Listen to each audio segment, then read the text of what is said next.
नमस्कार। Academic news में आज हमारे साथ हैं अवधेश प्रताप सिंह विश्वविद्यालय रीवा के कुलपति डॉक्टर राजकुमार आचार्य जी। भारत के विख्यात स्वतंत्रता संग्राम सेनानी कप्तान अवधेश प्रताप सिंह के नाम पर रीवा विश्वविद्यालय का नाम पड़ा अवधेश प्रताप सिंह रीवा विश्वविद्यालय। 1968 में इस विश्वविद्यालय की स्थापना हुई और 1972 में यूजीसी यानी यूनिवर्सिटी ग्रांट कमीशन से इसे मान्यता मिली। यह विश्वविद्यालय विंध्य क्षेत्र के रीवा, सतना, सीधी, सिंगरौली, उमरिया, अनूपपुर और शहडोल जिले के 147 शासकीय और अशासकीय महाविद्यालयों से संबद्धता प्राप्त है। इस विश्वविद्यालय से 2 आयुर्वेद महाविद्यालय भी संबद्ध हैं। इस विश्वविद्यालय में 13 नियमित और लगभग 4500 वित्तीय पाठ्यक्रम भी चलाए जा रहे हैं। रीवा शहर से लगभग 5 किलोमीटर दूर स्थित इस विश्वविद्यालय में देश विदेश से लगभग 3000 छात्र प्रतिवर्ष अध्ययन करने आते हैं। अभी हाल ही में 2 जनवरी 2021 को इस विश्वविद्यालय को डॉक्टर राजकुमार आचार्य के रूप में नए कुलपति मिले हैं। 22 जून 1961 को जन्मे डॉक्टर राजकुमार आचार्य की आरंभिक शिक्षा दीक्षा मध्य प्रदेश के नरसिंहपुर जिले के करेली में हुई है। उन्होंने एमकॉम, एलएलबी व पीएचडी की उपाधि अर्जित की है। एपीएस विश्वविद्यालय रीवा को अपने नए कुलपति से काफी उम्मीदें हैं। तो आइए मिलते हैं कुलपति डॉक्टर राजकुमार आचार्य से। एकेडमिक न्यूज में आप सभी का स्वागत है। आज हम अवधेश प्रताप सिंह विश्वविद्यालय रीवा यूनिवर्सिटी में उपस्थित हैं। प्रोफेसर डॉक्टर राजकुमार आचार्य जी, वर्तमान में आप अवधेश प्रताप सिंह विश्वविद्यालय के नवनियुक्त कुलपति जी हैं। इसके लिए हमारा एकेडमिक न्यूज़ चैनल आपको बहुत बहुत शुभकामनाएं और बधाई देता है। धन्यवाद। 22 जून 1961 को जन्मे डॉक्टर राजकुमार आचार्य की आरंभिक शिक्षा दीक्षा मध्य प्रदेश के नरसिंहपुर जिले के करेली में हुई है। उन्होंने एमकॉम, एलएलबी व पीएचडी की उपाधि अर्जित की है। मध्य प्रदेश की और देश के अन्य विश्वविद्यालयों के शोधार्थियों के लिए थीसिस आकलन का काम मेरे द्वारा किया गया है और शैक्षणिक जगत की अन्य जितनी भी, चाहे पेपर सेटिंग से लेके और अन्य इंटरव्यूज़ और एकेडमिक साइट के जितने भी कंपटीशन इत्यादि की तैयारियां हैं, उन सब के लिए बच्चों को प्रोत्साहित करने का काम मेरा हमेशा रहा है और वही सब आके मेरे जीवन में मुझे आज कुलपति पद तक के लिए लाने के लिए जिम्मेदार वास्तव में रहे। रीवा विश्वविद्यालय की बागडोर अब डॉक्टर राजकुमार आचार्य जी के हाथों में है। आइए जानते हैं डॉक्टर राजकुमार आचार्य से कुछ उन्हीं के बारे में। जीवन परिचय ऐसा है कि जन्म मेरा सागर से है, लेकिन बचपन मेरा करेली में मूल स्थान है। मेरा परिवार करेली में पिछले 250 साल से रह रहा है और मैंने बचपन से अपने परिवार के साथ अपनी प्राथमिक और स्कूली शिक्षा को करेली में ही पूरा किया है। ग्रेजुएशन मैंने सागर विश्वविद्यालय से करते हुए पोस्ट ग्रेजुएशन इंदौर विश्वविद्यालय से किया है और उसके बाद पीएचडी मेरे द्वारा करेली कॉलेज में जॉब करते हुए और सागर विश्वविद्यालय के अंतर्गत मैंने पीएचडी की है। कृषि यंत्रीकरण पर मेरी पीएचडी रही है। उसके बाद मैंने बच्चों को पढ़ाते हुए ही एलएलबी का भी अध्ययन किया है। एलएलबी की शिक्षा मैंने नरसिंहपुर पीजी कॉलेज से ली है और उसके बाद महाविद्यालय में वाणिज्य के प्राध्यापक रहते हुए एक अच्छे अध्येता के रूप में और सामाजिक रचना से जुड़ने के साथ साथ मैंने जबलपुर विश्वविद्यालय जब हमारा संबद्ध महाविद्यालय के अंतर्गत आ गया, तब जबलपुर विश्वविद्यालय में मेरे द्वारा और अधिष्ठाता वाणिज्य का भी दायित्व निर्वहन किया गया है। जब आप कर्म करेंगे तो भाग्य अपने आप ही अनुकूल बनेगा। ऐसे विचार रखने वाले डॉक्टर राजकुमार आचार्य एक सामान्य परिवार से होते हुए भी अपनी योग्यता, व्यवहार कुशलता, सबको साथ लेकर चलने की भावना और अपने टाइम मैनेजमेंट के कौशल के कारण ही आज इस मुकाम तक पहुंच पाए हैं। सबसे बड़ा योगदान तो टाइम मैनेजमेंट का है। यदि हम समय के नियोजन में रहते हैं तो जीवन में प्रत्येक कार्य को करने के लिए अपने आप को प्रस्तुत कर सकते हैं। तो समय पर प्रत्येक कार्य को करना और दी गई जिम्मेदारी को निष्ठापूर्वक ईमानदारी से पूरा करना, ये आगे बढ़ने के माध्यम है। और टाइम मैनेजमेंट के साथ यदि हम अपने जीवन को सब प्रकार के कामों को करने के लिए पॉजिटिविटी के साथ, धनात्मक सोच के साथ आगे लाते हैं तो जीवन में कभी कठिनाई नहीं आती है। हमारी सोच सबके साथ सहयोग करते हुए आगे बढ़ने का रहना चाहिए। हमारे व्यक्तिगत अहंकार और ईगो कभी नहीं रहना चाहिए। दिनकर जी के एक वाक्य को मैं हमेशा अपने जीवन में समाहित करके चलता हूँ। दिनकर जी ने कहा है प्रत्येक उस व्यक्ति के लिए जो ऊंचाइयों पर जाता है और पदों पर बैठता है और कहीं अभिमान में रहता है, तो वो कहते हैं देव ना बेथे, देव ना हम हैं, सब परिवर्तन के पुतले, या कि गर्भरथ में तुरंग सा, जो चाहे जितना जुत ले। तो हमें जीवन में कभी अहंकार नहीं पालना चाहिए। जहाँ जिस परिस्थिति में हम पहुँचे हैं वो निश्चित मनुष्य अपने पुरुषार्थ से पहुँचता है, उसके भाग्य से पहुँचता है, लेकिन उसमें कहीं अहंकार नहीं होना चाहिए, स्वाभिमान जरूर रहना चाहिए, जिससे उसके अपने जीवन का उत्कर्ष हमेशा बना रहे। सादा जीवन उच्च विचार के भाव को अपने जीवन में सकारात्मक परिवर्तन का कारण मानने वाले डॉक्टर राजकुमार आचार्य अपने पिता शंकर लाल जी आचार्य को अपना आदर्श मानते हैं। पिताजी द्वारा दी गई सीख दूसरों के लिए सहायक बनो और जो मिल रहा है उसे सहर्ष स्वीकार करो, जो नहीं मिल रहा है उसे ईश्वर पर छोड़ दो, से डॉक्टर राजकुमार आचार्य हमेशा प्रेरित होते रहते हैं। की श्रेष्ठता और सादा जीवन उच्च विचार के भाव ने मेरे जीवन में स्वाभाविक परिवर्तन लाए। साथ ही साथ मेरे पूज्य स्वर्गीय पिता श्री शंकर लाल जी आचार्य मेरे आदर्श रहे हैं। वो जीवन में बहुत ज़्यादा बोलते नहीं थे, लेकिन उनका अपना जीवन अत्यंत ईमानदारी, निष्ठापूर्ण और अपने दायित्वों के प्रति हमेशा कर्मनिष्ठ रहा है।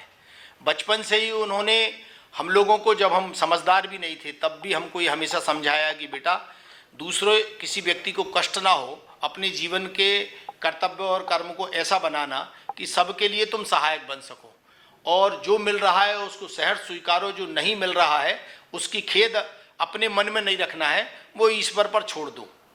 उस भाव ने मुझे जीवन में आगे बढ़ने की हमेशा प्रेरणा। माथे पर तिलक और सिर पर चोटी, ये चीजें डॉक्टर राजकुमार आचार्य के धार्मिक व्यक्तित्व को स्वतः ही बयां करती हैं। नर सेवा नारायण सेवा के सिद्धांत को धर्म का वास्तविक स्वरूप मानने वाले डॉक्टर आचार्य भारतीय परिवार रचना को धर्म आधारित मानते हैं। धर्म के बारे में उनके विचार आइए जानते हैं। भारतीय परिवार रचना केवल धर्म आधारित है। धर्म एक ऐसा विज्ञान है जिसमें यदि हम प्रवृत्त रहेंगे तो हमारे आचरण और व्यवहार में हमेशा शुचिता और नैतिकता और पवित्रता विद्यमान रहेगी। और मैं जिस परिवार को बिलोंग करता हूँ, हमारी माताजी आज 93 साल की हैं, लेकिन आज भी इस उम्र में भी वो एकादशी का व्रत करती हैं। कहने का भाव यह है कि हम सबको हमारी माँ ने जो संस्कार दी हैं उसमें ये बताया है कि धर्म को आधार मानकर ही अपने जीवन कर्म को, दैनंदिन जीवन कर्म को हम करें। इस कारण बचपन से मुझे जो संस्कार मिले हैं उन संस्कारों के फलीभूत मैं भी एक अत्यंत धार्मिक आस्था का व्यक्ति हूँ, लेकिन मैं धर्मांध भी नहीं हूँ और ना धर्म के आडंबर में लिप्त रहता हूँ। धर्म के वास्तविक स्वरूप जिसमें नर सेवा ही नारायण सेवा है, परहित धर्म सरस नहीं भाई के भाव को लेकर अपनी जीवन रचना को मैं धर्म के आधार पर चलाता हूँ। विद्यार्थियों को और मेरे युवा देशवासियों को मैं यही कहना चाहूँगा कि अपने सांस्कृतिक और सनातन संस्कारों को लेकर यदि हम धर्म आधारित जीवन रचना रखेंगे तो कभी भी हमारे पग डगमगाएंगे नहीं और जीवन में असफलता हमें नहीं मिलेगी, सफलता के नए सोपान हम हमेशा पाएंगे। प्रोफेसर आचार्य ने 100 से ज्यादा नेशनल और इंटरनेशनल सेमिनार्स में शोध विषयों पर चर्चा की है। वाणिज्य संकाय की लगभग दर्जन भर किताबें उन्होंने लिखी हैं। महाविद्यालयीन शिक्षा में रहते हुए मैं 1984 से शैक्षणिक कार्य कर रहा हूँ और मूलतः वाणिज्य का अध्येता हूँ। वाणिज्य के विद्यार्थी होने के नाते मेरे द्वारा अपने पाठ्यक्रम के विषयों के अध्ययन अध्यापन के साथ लेखन की रुचि रही है। तो मेरे द्वारा मेरे विषय से संबंधित उद्यमिता है, तो प्रबंध के सिद्धांत है, तो सांख्यिकी है, तो अकाउंटेंसी है, अंकेक्षण है, इन पुस्तकों का लेखन कार्य और मेरे द्वारा और कुछ पुस्तकों में सहायकों के द्वारा मिलकर ये कार्य किया गया है, जिसका लाभ आज मध्य प्रदेश सहित देश के अन्य उन विषयों में चल रहे विश्वविद्यालयों के द्वारा और महाविद्यालयों के द्वारा प्रयोग किया जा रहा है। जहाँ तक सेमिनारों में सम्मेलन की बात है, तो प्रारंभ से मेरी रुचि किसी भी नवाचार में रही है। शिक्षा जगत में यूजीसी के द्वारा संगोष्ठियाँ और कार्यशालाएं केवल इसलिए आयोजित की जाती हैं कि शिक्षा क्षेत्र के विचारों का समावेश वैचारिक रूप से सैद्धांतिक स्वरूप में हमें मिल सके और उसके आधार पर कुछ नीति निर्धारण हो सके। इसके लिए जब जब यूजीसी के द्वारा कुछ विषयों को लेकर और कार्य किया गया है, मूलतः उन विषयों में हम सब शिक्षा जगत के लोग जुड़ते हैं और इसी कारण मेरी रुचि होने के कारण अपने शैक्षणिक कार्य को नुकसान न करते हुए और मेरे द्वारा जहाँ कहीं भी मध्य प्रदेश में या देश में अन्य अन्य स्थानों पर इवन विदेशों तक में और सेमिनारों में जाने का मुझे अवसर मिला है, जिसमें मैंने विषय प्रतिपादन और अन्य चाहे वो चेयरपर्सन के रूप में हो, चाहे उद्घाटनकर्ता के रूप में हो, चाहे और कीनोट स्पीकर के रूप में हो, अपनी जिम्मेदारियों का निर्वहन समय समय पर किया है। साल 2019 में डॉक्टर आचार्य को international institute of education and management की ओर से बेस्ट एजुकेशनलिस्ट अवार्ड से सम्मानित किया गया। द्वारा ये अवार्ड सिंगापुर में आयोजित किया गया था। ATS यूनिवर्सिटी के द्वारा ये कार्यक्रम आयोजित था। यहाँ इंडिया से डॉक्टर अनिल मेहरा और उनकी टीम भी थी। इन सब के साथ मैं सिंगापुर गया था। वहाँ मेरे द्वारा मल्टीडिसिप्लिनरी सब्जेक्ट पर अपना प्रेजेंटेशन दिया गया था और विश्वविद्यालय के द्वारा ATS यूनिवर्सिटी के द्वारा और इंस्टीट्यूशन के द्वारा मुझे उस अवार्ड से नवाजा गया। इसके लिए मैं उस संस्थान के लिए आभार व्यक्त करता हूँ और शिक्षा के क्षेत्र में आगे बढ़ने के लिए ये सारे प्रयोग कहीं ना कहीं किसी भी व्यक्तित्व के लिए बहुत लाभदायक होते हैं।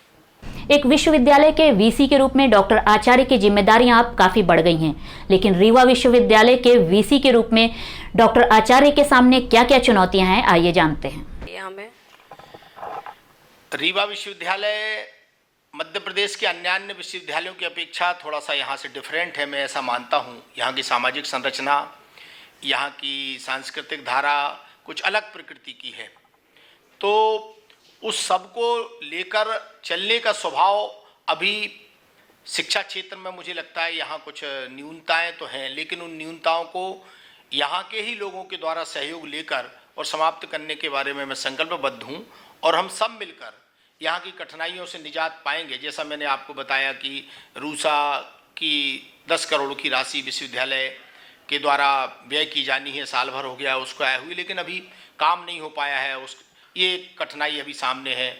नेक का इंस्पेक्शन कराना है विश्वविद्यालय को, क्योंकि अभी समाचारों में UGC के द्वारा एक सूचना दी गई है कि 2.5 अंकों से ज़्यादा प्रतिशत रखने वाले ही विश्वविद्यालय और महाविद्यालय संचालित रहेंगे। तो अभी हम 2.5 से कम हैं।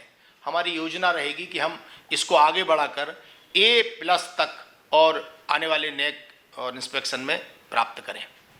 मध्य प्रदेश शासन ने कोविड गाइडलाइन का पालन करते हुए 20 जनवरी से ऑफलाइन कक्षाएं शुरू करने के निर्देश दे दिए हैं। ऐसे में प्रदेश के सभी विश्वविद्यालयों के साथ साथ रीवा विश्वविद्यालय में भी ऑफलाइन कक्षाएं शुरू हो गई हैं।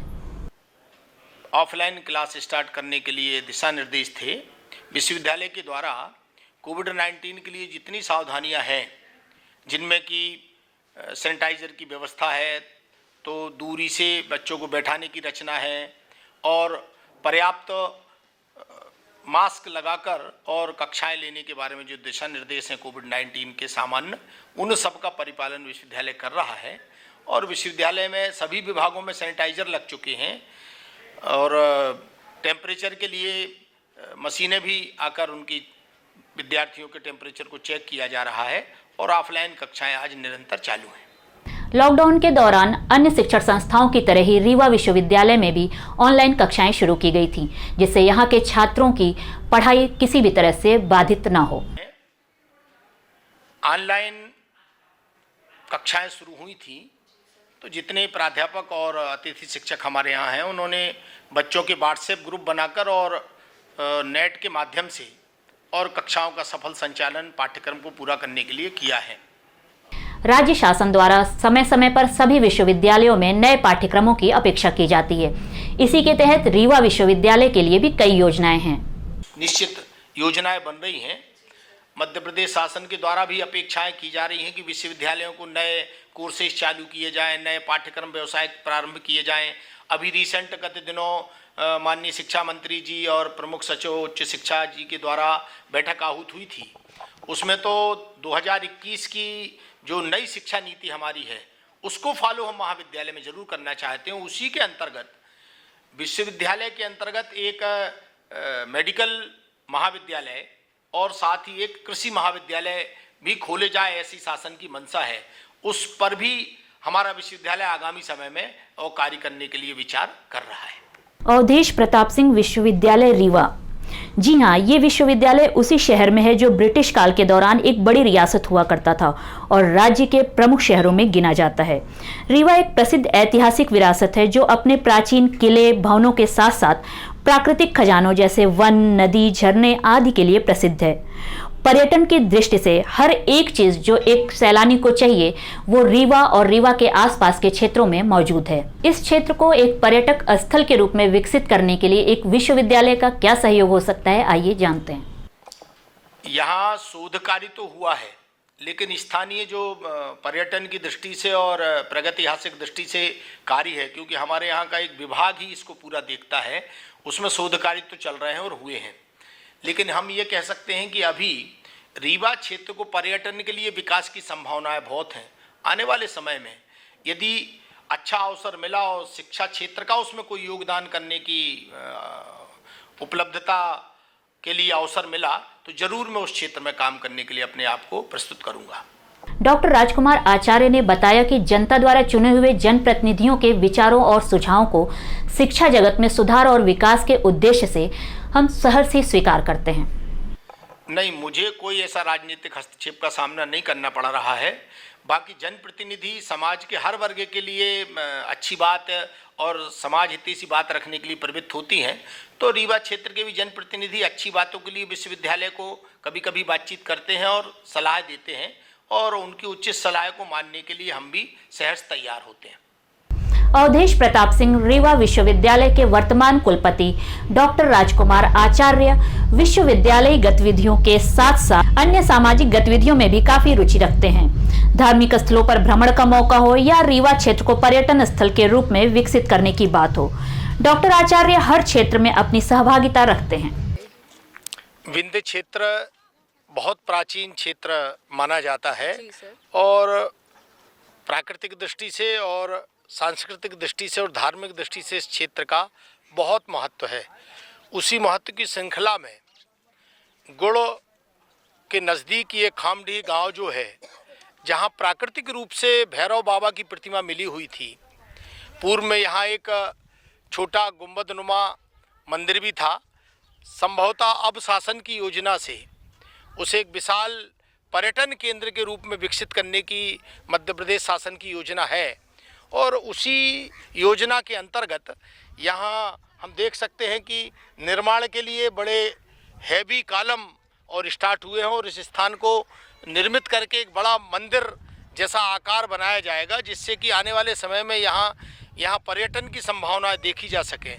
और रीवा क्षेत्र को पर्यटन के रूप में विकसित करने के लिए मुझे लगता है खामडीह एक बहुत महत्वपूर्ण स्थान हो सकता है, क्योंकि ऐसी सुंदर प्रतिमा और ऐसा कलात्मक स्वरूप पत्थर का इतने विशाल आकार में यदि हम देखने जाएंगे तो मध्य प्रदेश में तो इतनी बड़ी प्रतिमा कोई और दूसरी मुझे लगता है नहीं। अन्य स्थानों पर भी यदि हम देखेंगे, मुझे स्मरण आ रहा है कि मैं दक्षिण भारत गया हूँ, वहाँ मैंने भगवान विष्णु की प्रतिमा का स्वरूप ऐसा आड़ा बड़ा हुआ और कलात्मक स्वरूप में देखा था। लगभग वैसा ही यहाँ भैरव बाबा का है। हम यदि पौराणिक आख्यान में जाते हैं तो भगवान शंकर के गणों के रूप में भैरव को पहचाना जाता है। इवन जब हम वैष्णो देवी जाते हैं, अन्य देव स्थान पर जाते हैं भगवती की आराधना में, तो ये कहा जाता है कि जब तक हम भगवती के साथ भैरव के प्रतिमा के वे दर्शन नहीं कर लेते हैं तब तक और उस दर्शन के पुण्य लाभ हमें प्राप्त नहीं होते हैं। और निश्चित इस क्षेत्र में कहीं कोई देवीय शक्ति भी विराजित होगी, जिसको हम कह सकते हैं कि ये भैरव पूजित होते होंगे यहाँ, इसलिए इनको बनाने के बारे में कभी और बहुत पहले किसी कलाकार के मन में कोई बात आई होगी। बहुत प्रागैतिहासिक स्वरूप का ये मंदिर है, स्थान है, और इस मूर्ति की कलात्मकता ये बताती है कि भारत और रीवा क्षेत्र ऐसा समृद्ध और कलात्मक क्षेत्र रहा है जहाँ कला के मामले में और एक से एक कलाकार रहे जिन्होंने इस जैसे निर्माण को बनाया है। एपीएस यूनिवर्सिटी रीवा के पूर्व वीसी प्रोफेसर पीयूष रंजन अग्रवाल ने अपने कार्यकाल से बहुत पहले ही सिर्फ 11 माह के कार्य अवधि को पूरा करके इस्तीफा दे दिया था। इसके पीछे उनके निजी कारण बताए जा रहे हैं। आइए जानते हैं कि विश्वविद्यालय के वर्तमान कुलपति का क्या कहना है इस बारे में। आदरणीय राकेश रंजन जी यहाँ पूर्व कुलपति रहे हैं। यहाँ की उनकी अपनी ऑफिशियल प्रॉब्लम्स थी और कुछ उनके अपने व्यक्तिगत नज़रिए या ख्वाब होंगे कि उनके मन में कुछ कठिनाइयाँ आई हैं जिनके कारण उन्होंने स्वाभाविक और यहाँ से इस्तीफा देकर अपने कार्य पर वापस वो अपने मूल स्थान पर लौट गए। मुझे बहुत जानकारी इस संबंध की नहीं है कि उसके मूल में क्या कारण रहा हो, लेकिन मैं ऐसा सोचता हूँ कि कुलगुरु का जो पद है विश्वविद्यालय में बहुत गरिमापूर्ण होता है और उस गरिमा को बनाए रखने की जिम्मेदारी संपूर्ण शिक्षा जगत की और समाज की होती है। और साथ ही जो उस पद पर बैठता है उसको भी अपनी गरिमा और पद का संज्ञान हमेशा रहना चाहिए। यदि ये रहता है तो मुझे लगता है कोई कठिनाई कर्तव्य निर्वहन में नहीं होती है। रंजन साहब के अपने कोई व्यक्तिगत कारण होंगे, इसके कारण हो सकता है उन्होंने उसके कारण यहाँ से इस्तीफा देके चले गए हों। हमारे यहाँ के लगभग सभी शिक्षण संस्थाओं की तरह ही रीवा विश्वविद्यालय भी फैकल्टी और कर्मचारियों के अभाव से जूझ रहा है। ये समस्या पूरे मध्य प्रदेश के विश्वविद्यालय की है। मैं तो ये कह सकता हूँ कि यह समस्या पूरे भारत के उच्च शिक्षा जगत की है। खासकर विश्वविद्यालयों और महाविद्यालयों में प्राध्यापकों की, सहायक प्राध्यापकों की बहुत कमी है, कर्मचारियों की भी कमी है। शासन के द्वारा नई नियुक्तियाँ नहीं दी जा रही हैं। हमारे ही विश्वविद्यालय में प्रारंभ में 70 से ऊपर सीट प्राध्यापकों के लिए अलॉट थी, वो वर्तमान में केवल 19 प्राध्यापक कार्य कर रहे हैं। यानी हम बहुत कम परसेंटेज पर आ गए। लेकिन बार बार शासन के द्वारा ये जरूर कहा जाता है कि नई पद पर नियुक्तियां होनी चाहिए सृजित पदों पर, तो कोर्ट के मामले कई बार उसको लटकाते थे। अभी माननीय उच्च न्यायालय के द्वारा एक अच्छा निर्णय दिया गया है कि अब आगामी समय में नियुक्तियों को नहीं रोका जाएगा। रोस्टर को 14% आरक्षण के साथ और नियुक्तियों के लिए कहा गया है। तो हमारा विश्वविद्यालय बहुत तेज़ी से उसकी तैयारी में लगा है और आगामी सत्र में के पहले हमारे यहाँ हम नई नियुक्तियाँ कर सकेंगे, ऐसा मुझे विश्वास है। स्वर्गीय श्री अब्दुल कलाम आजाद का अनुसरण करते हुए डॉक्टर राजकुमार आचार्य युवाओं को अपना विजन बड़ा रखने की सलाह देते हैं। इस सब में वास्तव में युवाओं का काम है और युवाओं को मेरा एक ही संदेश है कि यदि वो शिक्षा जगत से जुड़े हैं तो शिक्षा के कार्य को प्राथमिकता देते हुए अपने लक्ष्य को कभी भूले ना। जैसे गेम खेलने वाला, फुटबॉल खेलने वाला खिलाड़ी यदि गोल पोस्ट को भूल जाएगा तो उसकी जो किक है बॉल पे वो कहीं भी पड़ेगी। ऐसे शिक्षा जगत से जुड़ा विद्यार्थी उसको हमेशा अपने गोल पोस्ट को तय करना चाहिए। लाइफ के लिए लंबा लॉन्ग, जैसा कलाम साहब ने कहा है कि हमारा विजन एकदम हाई होना चाहिए, बड़ा होना चाहिए। तो विजन हमारा बड़ा रहेगा तो सफलता के सोपान भी अधिक होंगे, क्योंकि जब विजन बड़ा होगा तो हम पुरुषार्थ अच्छा करेंगे। तो मेहनत में पीछे नहीं रहना चाहिए युवा को, और सफलताएं मिलेगी। लेकिन गीता के कर्मण्येवाधिकार रास्ते के सिद्धांत पे चलेगा तो सर्वे भवन्तु सुखिनः और सर्वे सन्तु निरामय का स्वभाव उसका बनेगा और निश्चित जीवन में वह अपने परिवार के लिए, समाज के लिए, राष्ट्र के लिए और व्यक्तिगत जीवन के लिए हमेशा उत्कर्ष को प्राप्त करेगा। आपने हमें अपना बहुमूल्य समय हमारी एकेडमिक न्यूज़ को दिया, उसके लिए बहुत बहुत धन्यवाद। धन्यवाद आपको, एकेडमिक न्यूज को भी बहुत बहुत धन्यवाद। तो ये थे अवधेश प्रताप सिंह विश्वविद्यालय रीवा के कुलपति डॉक्टर राजकुमार आचार्य जी। शिक्षा जगत के एक और व्यक्तित्व के साथ हम फिर मिलेंगे, तब तक के लिए नमस्कार।